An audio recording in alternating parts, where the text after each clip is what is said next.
Well, I hate it. So that would be the first. That would be the first. I don't know if that's a thought. It's more like a feeling.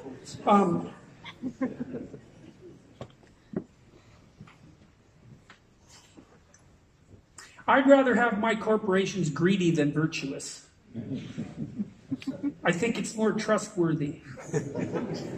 Like, this is a strange thing, you know, it's a strange thing that I see happening on the left. It's like, the left has always been skeptical of large corporations, and like they have their reasons. It's kind of interesting, because the left is skeptical of large corporations and the right is skeptical of large governments. And they never seem to notice that they're both skeptical about large.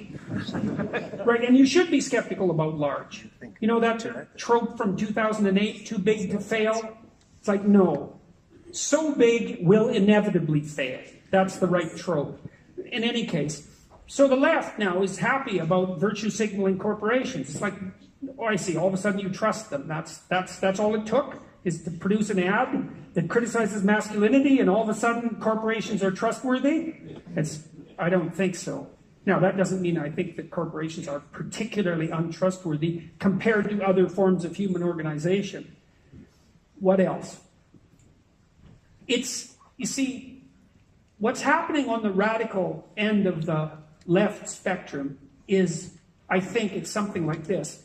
It's very difficult to pull apart completely, but ideologies are parasites, in my estimation, on this underlying symbolic structure that I was talking to you about. There's chaos and there's order.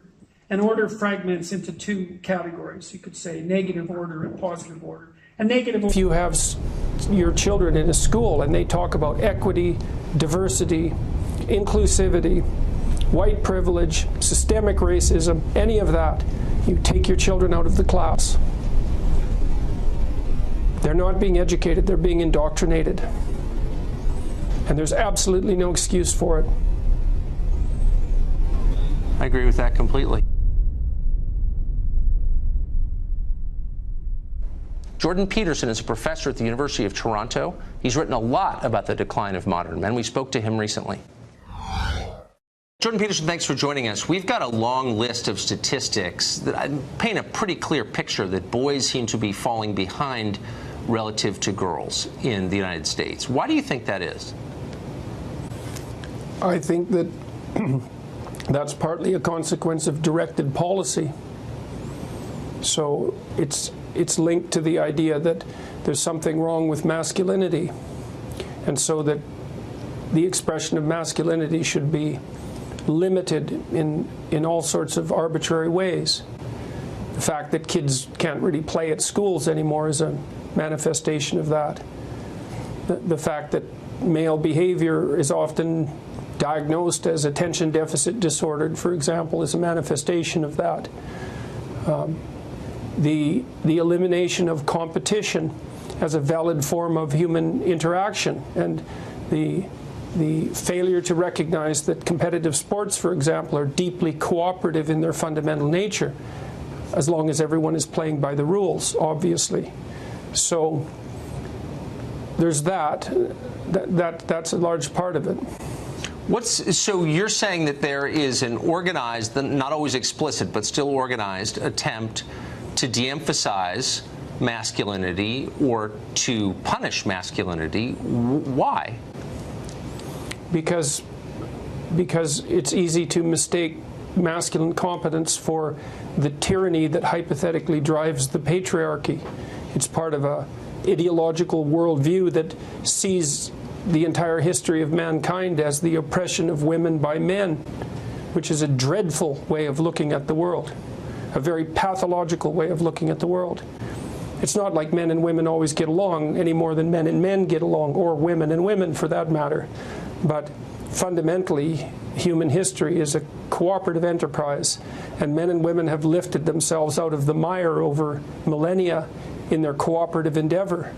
And to describe that as centuries of the oppression of women by men is an absolutely reprehensible ideological rewrite of history. And it's what's taught in the humanities and in much of the social sciences at universities, and increasingly in the public education system. It's taken as an unassailable fact. And you're saying that this has bad consequences for the development of boys? Well, how could you feel good about that?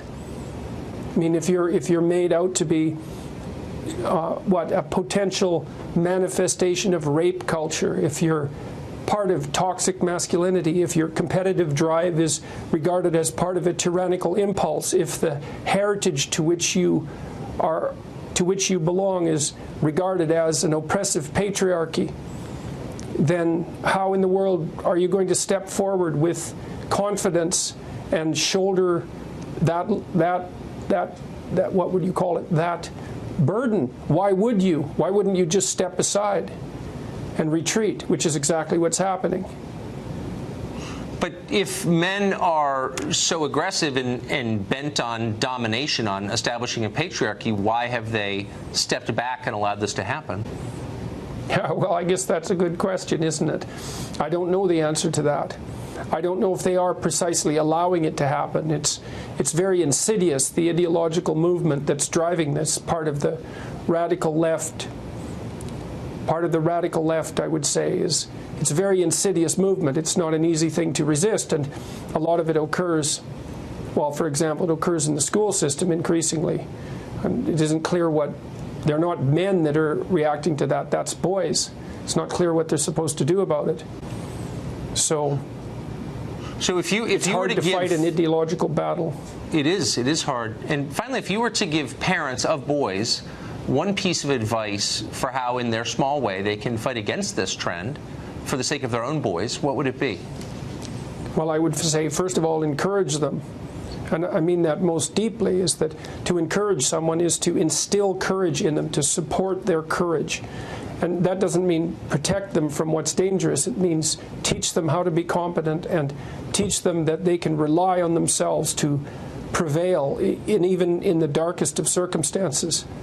That's part of it. Yes. I would say as well, more specifically, and this is specific advice for parents, if you have your children in a school and they talk about equity, and there's a class and they talk about equity, diversity, inclusivity, white privilege, systemic racism, any of that, you take your children out of the class. They're not being educated, they're being indoctrinated. And there's absolutely no excuse for it. I agree with that completely. You might run out of schools pretty quickly, though, here in this country. That would be just fine. Thank you very much for that. My pleasure.